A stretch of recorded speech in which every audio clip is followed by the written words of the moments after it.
गुरु जी, संगत जी, गुरु जी की divine call सत्संग प्लेटफॉर्म में आप सभी गुरु परिवार का हार्दिक स्वागत है।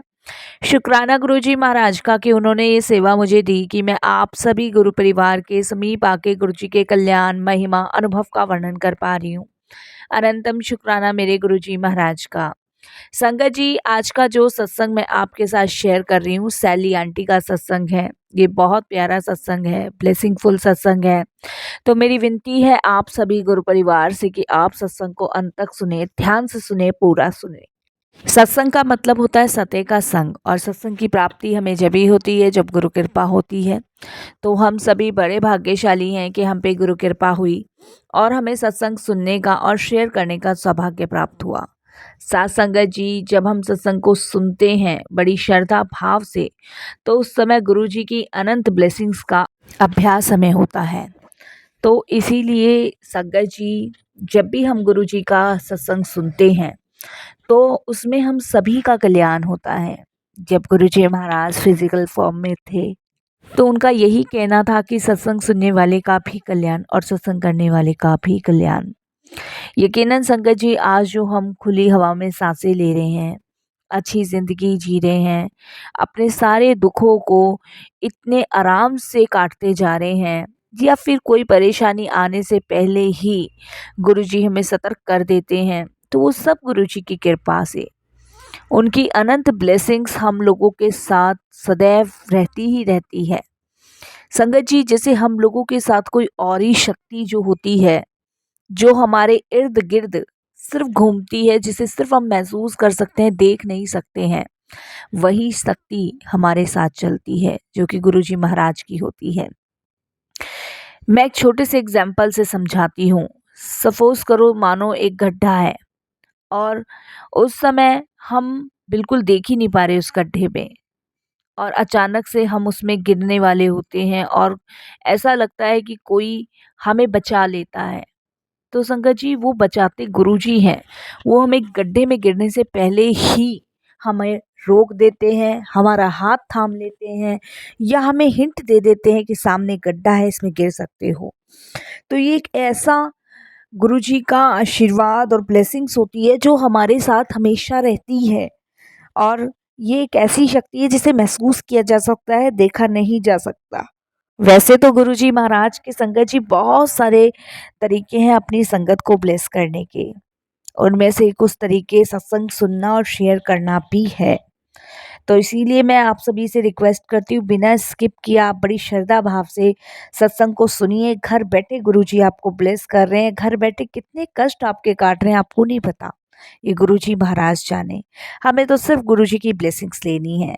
और अगर आप भी अपने सत्संग अनुभव शेयर करना चाहते हैं तो हिंदी में साफ राइटिंग में आप अपना सत्संग लिख कर हमारी जीमेल आईडी पर सेंड कर सकते हैं, ताकि आपके द्वारा सुनाए गए सत्संग से जो भी गुरुजी महाराज की नई जुड़ने वाली संगत होगी, उन्हें गुरुजी के कल्याण, महिमा, अनुभव के बारे में ज़्यादा से ज़्यादा पता चलेगा। सत्संग आपको पसंद आए तो आप इसको लाइक कीजिए, चैनल को सब्सक्राइब कीजिए, वीडियो को ज़्यादा से ज़्यादा संगत में शेयर कीजिएगा और बेल आइकन दबाना बिल्कुल नहीं भूलिएगा। जब भी कोई लेटेस्ट सत्संग आएगा उसका नोटिफिकेशन आपके पास आएगा। तो चलिए संगत जी, चलते हैं गुरुजी महाराज के सत्संग की ओर। सत्संग शुरू करने से पहले करते हैं गुरुजी का मंत्र जाप। ओम नमः शिवाय, शिव जी सदा सहाय। ओम नमः शिवाय, गुरुजी सदा सहाय। जय गुरुजी। संगत जी, मेरा नाम शैली है और गुरुजी का अनंतम शुक्राना करती हूँ, तहे दिल से शुक्राना करती हूँ कि उनकी अनंत कृपा, अनंत ब्लेसिंग्स मुझे मिली और आज मैं ये शुक्राना सत्संग शेयर कर पा रही हूँ। संगत जी, शुक्राना जो है एक शब्द नहीं है, ये समझ लीजिए शुक्राने का मतलब है कि पूर्ण समर्पण, कि हर हाल में हम सिर्फ शुक्राना ही करें। चाहे ज़िंदगी में दुख हो, दर्द हो, परेशानी हो, कुछ भी हमारे इर्द गिर्द क्यों ना हो, सिर्फ हमें शुक्राना करना है। संगत जी, गुरुजी के साथ वैसे तो हम लोगों का जन्म जन्मांतरों का रिश्ता है। ना जाने पता नहीं कब से हम गुरुजी महाराज से जुड़े हुए हैं, हमें कुछ भी नहीं पता है। लेकिन मेरी जर्नी गुरुजी के साथ 2005 में शुरू हुई थी और 5 में संगत जी मेरी जर्नी गुरुजी के साथ कैसे शुरू हुई वो मैं आपके साथ शेयर कर रही हूँ। और इसके लिए मैं गुरुजी का तहे दिल से शुक्राना करती हूँ कि ये मौका गुरुजी ने मुझे दिया अपनी जर्नी शेयर करने का। तो संगत जी 2005 में मेरी एंगेजमेंट हुई थी और उसके बाद मैं गुरुजी के बारे में कभी जानती नहीं थी, मैंने कभी सुना नहीं था। मैं संगत जी द्वारका में रहती हूँ और जो मेरे इन-लॉज़ हैं, वो जनकपुरी रहते हैं। तो मेरी एंगेजमेंट जनकपुरी में हुई थी, तो मेरे जो इन-लॉज़ के साइड के लोग थे, मेरे हस्बैंड और मेरे इन-लॉज़ वग़ैरह, ये सब गुरुजी को बहुत माना करते थे। तो ये गुरुजी के पास करीबन संगत जी 2002 से इन्होंने गुरुजी के पास जाना शुरू किया था। तो उस समय संगत जी मैं गुरुजी के बारे में बिल्कुल नहीं जानती थी और ना ही मुझे गुरुजी के बारे में पता था। तो मेरे इन-लॉज़ वग़ैरह जब जाते थे तब संगत जी 2000 के आस-पास जाते थे 2 में।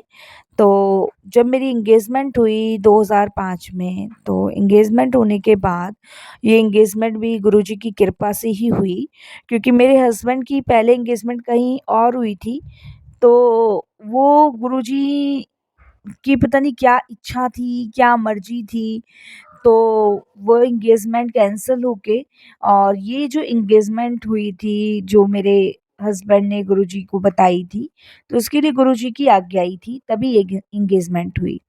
तो 2005 में मेरे इन-लॉज़ का मतलब मेरे फ़ादर के पास फ़ोन आता है और वो लोग हमें इनवाइट करते हैं गुरुजी के दर्शन के लिए। तो जब वो लोग हमें इनवाइट करते हैं, तो मेरी मदर कहती है कि आज हमें जो है मतलब तेरे इन-लॉज़ के पास जाना है और वो किसी गुरुजी की बात कर रहे थे, वहाँ पे जाना है। तो मेरा मन नहीं था संगत जी, वो होता है ना यंग पर्सन थे तो उस टाइम मैं इन गुरु में, बाबा में बिलीव नहीं करती थी। बट हाँ, ये है कि मेरे हस्बैंड बहुत पूजा-पाठ वाले थे, मेरे इन-लॉज़ बहुत थे, तो हमारी साइड थोड़ा कम हुआ करता था। तो संगत जी ठीक है, मेरे अब मदर-फादर ने कहा है तो मैं बेमन रेडी हुई और ठीक है, मेरी मदर बहुत थोड़ा खुश थी कि चलो किसी महात्मा के, संत के दर्शन करने के लिए जा रहे हैं शादी से पहले। तो संगत जी मैं, मेरे फादर और मेरे मदर और मैं और मेरी छोटी सिस्टर हम लोग इन-लॉज़ से रास्ते में मिले और फिर संगत जी 2 गाड़ियाँ थी और जिसमें मेरे इन-लॉज़, मेरे हस्बैंड बैठे थे, एक में हम थे, हमारी थी। तो हम लोग गुरुजी के दरबार के लिए निकल गए। तो वहाँ पे संगत जी जब हम बड़े मंदिर गए तो सबसे पहले तो संगत जी मेरी जो नज़र पड़ी, मैं आपको बताऊँ, सबसे पहले जो नज़र पड़ी ऊपर शिवलिंग पे पड़ी और इतना बड़ा शिवलिंग मैंने दिल्ली में कहीं किसी मंदिर पे नहीं देखा था और वो भी मंदिर के बाहर। मंदिर के अंदर तो मैंने शिवलिंग को देखा है स्थापित होते हुए। ये एक ऐसा मंदिर था जहाँ पे शिवलिंग मंदिर के ऊपर रखा हुआ है।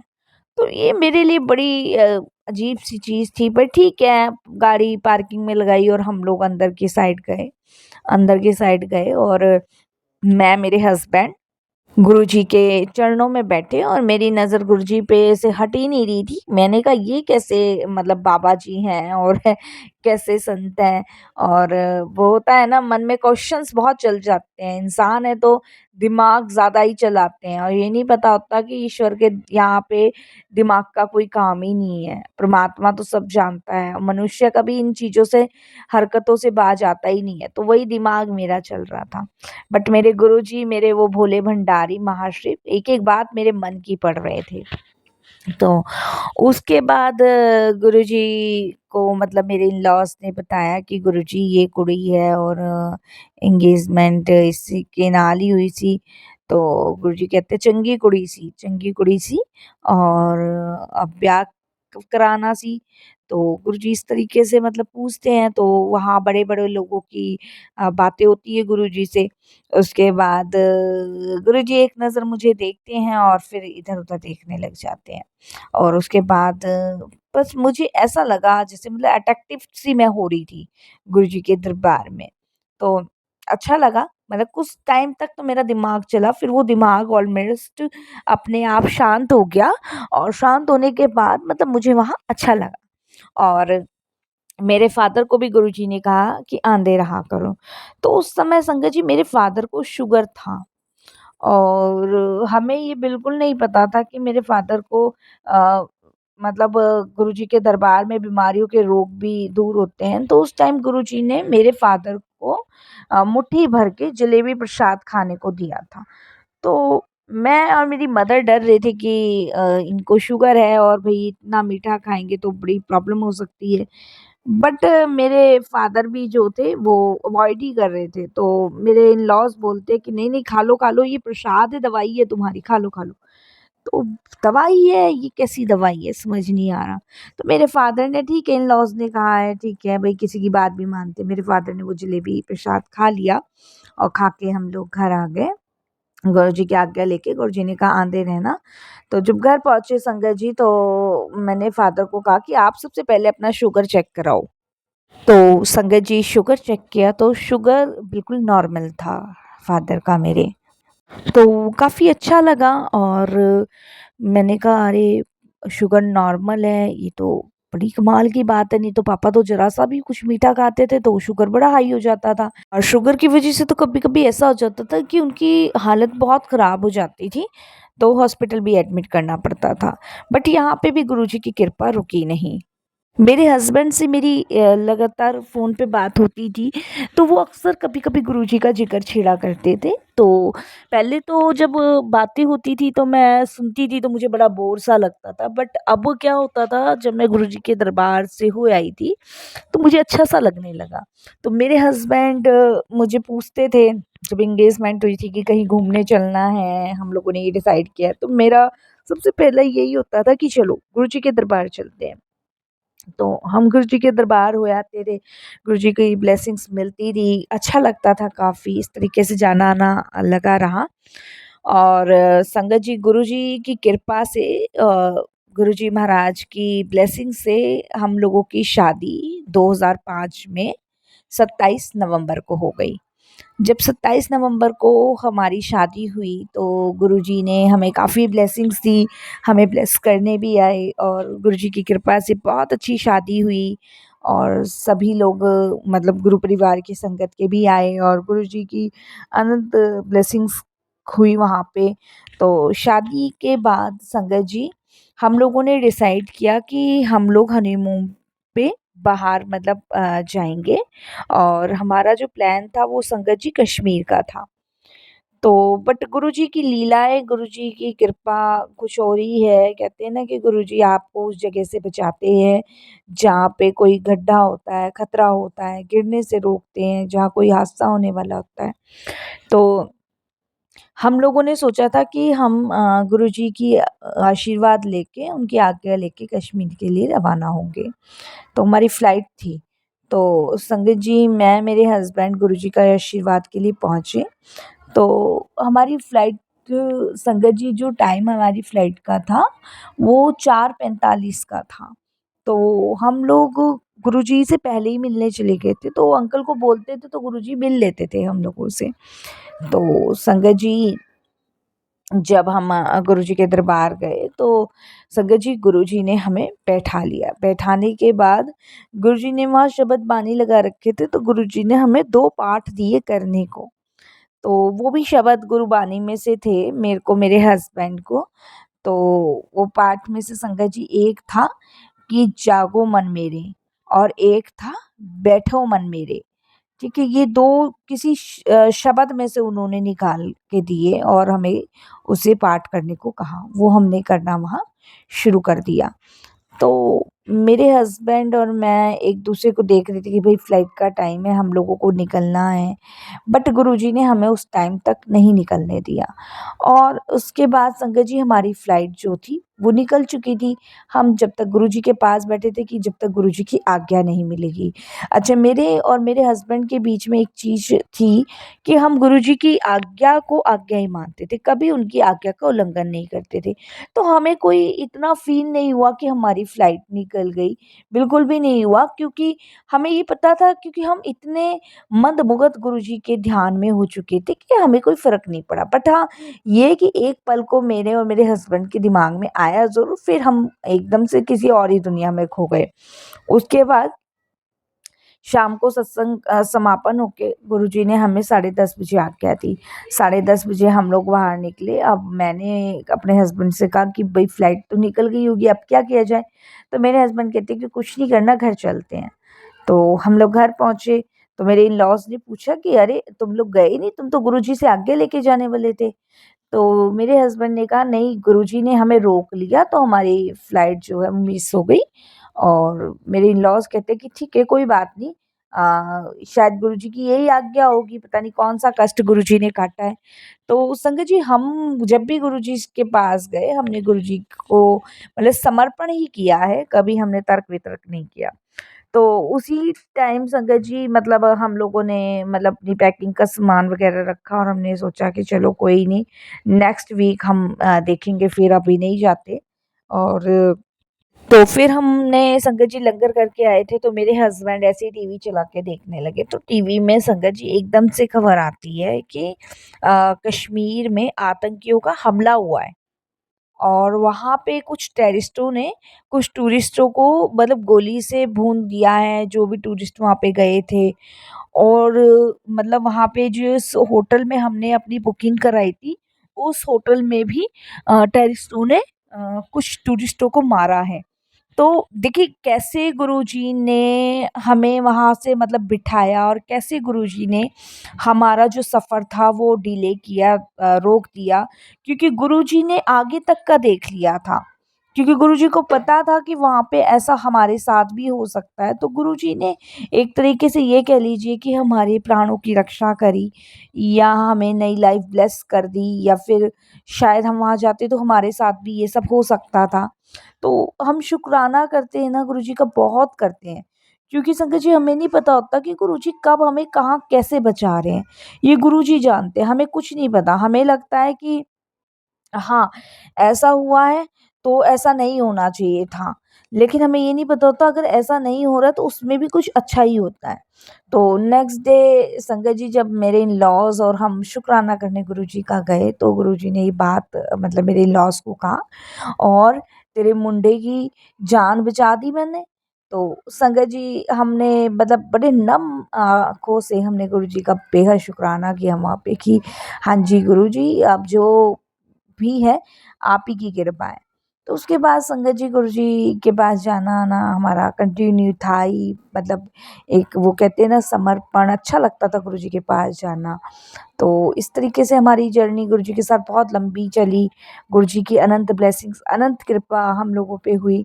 तो संगत जी 2006 में मैं एक सत्संग और आपके साथ शेयर करती हूँ। ये संगत जी 2007 का है, जब गुरुजी ने महासमाधि ली थी। तो 2007 में संगत जी गुरुजी महाराज जो थे वो बड़े मंदिर में ही बैठे हुए थे, और उस दिन मैं संगत जी अपनी मदर के घर आई हुई थी। तो मैं अपनी मदर के साथ जो है गुरुजी के दरबार जा रही थी, गुरुजी के दर्शन के लिए।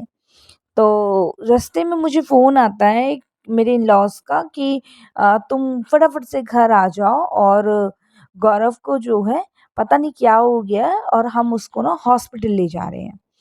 तो संगत जी, मेरे तो मतलब पैर हाथ एकदम से फूल गए। और आई थिंक ये बात संगत जी जनवरी-फरवरी के बीच की है। तो मेरे हाथ एकदम से फूल गए। मैंने कहा ये कैसे हुआ? तो मेरी मदर को मैंने बोला, और मैंने फटाफट से संगत जी अपनी गाड़ी घुमाई और मैं अपने इन-लॉज़ की तरफ चल दी। तो गुरुजी की तरफ नहीं गई, इन-लॉज़ की तरफ गई। और पूरे रास्ते मुझे मतलब यही फ़ील हो रहा कि क्या ऐसा क्या हो गया? अभी तो मेरी आधे 1 घंटे पहले मेरे हस्बैंड से बात हुई है, ठीक-ठाक थे, अचानक से क्या हुआ? तो संगत जी, कभी मैं अपने इन-लॉज़ को फ़ोन करूँ, कभी अपने किसी रिलेटिव्स को करूँ, और संगत जी फिर मैं सीधे हॉस्पिटल पहुँची, बालाजी हॉस्पिटल। जहाँ पे संगत जी डॉक्टर्स मेरे इन-लॉज़ को कह रहे थे कि हमें बीमारी नहीं समझ आ रही कि क्या हुआ है। संगत जी, जब मैंने अपने हस्बैंड को देखा तो वो बिल्कुल बेसुध होके पड़े हुए थे और उनको होश ही नहीं था। उनका जो पूरा बॉडी था ना, वो कोई मूवमेंट्स नहीं कर रहा था, सुन्न पड़ा था। तो डॉक्टर्स कह रहे कि हमें कुछ समझ नहीं आ रहा क्या हुआ है, क्या नहीं हुआ है, और हम कुछ नहीं कर सकते, बीमारी का हमें समझ नहीं आ रहा, हम ये केस नहीं ले सकते, आप किसी और हॉस्पिटल दिखाओ। अब संगत जी, बड़े मेरे इन-लॉज़ ने, मेरे भाई ने और भी मतलब रिलेटिव्स ने हाथ पैर जोड़े डॉक्टर्स के, डॉक्टर्स ने क्लियर हमें मना कर दिया। और उस समय हम बहुत परेशान थे, क्योंकि और संगत जी, मैं तो बहुत ही ज़्यादा मतलब टूट चुकी थी कि गौरव को एकदम से क्या हुआ।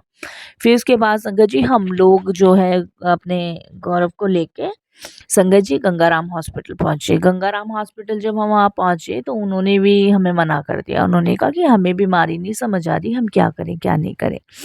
उस समय संगत जी हम बहुत परेशान थे, तो मेरे फादर इन लॉ ने सीधे गुरुजी को कॉल किया। और कॉल करने के बाद गुरुजी को सारी परेशानी से अवगत कराया। तो गुरुजी ने संगत जी फटाफट से मेरे इन-लॉज़ को कहा कि बड़े मंदिर बुलाया मेरे इन-लॉज़ को। तो मेरे इन-लॉज़ जो हैं गुरुजी के बड़े मंदिर गए। बड़े मंदिर गए तो वहाँ से गुरुजी महाराज ने मेरे जो इन-लॉज़ हैं उनको जल प्रसाद अभिमंत्रित करके दिया और पिलाने को कहा। तो संगत जी रात को 3 बजे मेरे इन-लॉज़ वो जल प्रसाद लेके आए। 3 बजे मेरे इन-लॉज़ ने वो जल प्रसाद मेरे हस्बैंड को थोड़ा-सा मुँह में डाला और उसके बाद संगत जी उनकी बॉडी जो थी मूवमेंट्स करना शुरू हो गई। तभी संगत जी हॉस्पिटल वालों ने ट्रीटमेंट शुरू कर दिया, जब मेरे हस्बैंड की बॉडी मूवमेंट्स कर रही थी। मेरे को तो संगत जी होश ही नहीं था, मैं बिल्कुल बेसुध पड़ी थी कि क्या हो गया? अचानक से क्या हो गया? तो उसके बाद संगत जी मतलब नेक्स्ट डे मेरे हस्बैंड बोल नहीं पा रहे थे, बिल्कुल नहीं बोल पा रहे थे। तो मेरे हस्बैंड ने संगत जी कॉपी पेन मँगवाया और उस पे लिखा, और उस पे संगत जी जब मेरे हस्बैंड ने लिखा तो हम सभी बड़े अचंभित थे, क्योंकि हमारे लिए तो बड़ा मेडिकल था। तो मेरे हस्बैंड ने उस पेपर पे लिखा, वो पेपर आज भी हम लोगों के पास है। उसमें मेरे हस्बैंड ने लिखा कि मम्मी, मेरी जो आत्मा थी ना, वो शिवलोक में जा चुकी थी और वहाँ पे मैंने देखा कि वहाँ शिव बाबा, पार्वती माँ, गणेश, कार्तिकेय, नंदी जी बैठे हुए हैं। और एकदम से जब मैं ऊपर जाता हूँ तो गौरा माँ मुझे देख के कहती है, यहाँ क्या करने आया है? चल अभी नीचे जा, अभी तुझे यहाँ कोई काम नहीं है तेरा। और वो मुझे ऊपर शिवलोक से धक्का देती है और मैं एकदम से नीचे आके अपने शरीर में गिरता हूँ। तो ये सब हमने देखा और पढ़ा, सुना, तो हम समझ गए गुरुजी की कृपा है, गुरुजी की लीला है, गुरुजी ने न्यू लाइफ मेरे हस्बैंड को ब्लेस करी है। तो संगत जी, हम जितना शुक्राना कर सकते हैं ना, उतना ही कम है। और इस चीज़ का गुरुजी ने एहसास हमें कराया कि गुरुजी ने बताया कि तेरे हस्बैंड ਨੂੰ मैंने नई लाइफ ब्लेस कर दी है। तो आज गुरुजी की कृपा से देखिए सब ज़िंदगी का आनंद ले रहे हैं। गुरुजी की कृपा यहीं पे ख़त्म नहीं हुई, अनंत ब्लेसिंग्स, अनंत कृपा पूरे परिवार के साथ चली। जब गुरुजी ने समाधि ले ली तो उस समय हम सभी टूट गए थे, बिखर गए थे। लेकिन उस समय भी गुरुजी ने एक-एक संगत को सँभाला, एक-एक संगत को हौसला दिया कि मैं कहीं नहीं गया, मैं तुम्हारे साथ ही हूँ और तुम्हारा कल्याण ही कर रहा हूँ, तुम्हें ब्लेस ही कर रहा हूँ। और वक़्त में संगत जी, हम सभी संगतों को पता है कि गुरुजी हमारे साथ हैं, हमारा कल्याण कर रहे हैं, हमें ब्लेस कर रहे हैं और अपनी कृपा हम पे बनाए हुए हैं, तभी शायद हम इस जीवन को जी पा रहे हैं। इस घोर कलयुग में हमारी ज़िंदगी इतनी आसान है। तो शुक्राना गुरुजी, बेनता शुक्राना। और यहीं मैं सत्संग को विराम देती हूँ। जय गुरुजी, शुक्राना गुरुजी, अनंतम शुक्राना गुरुजी।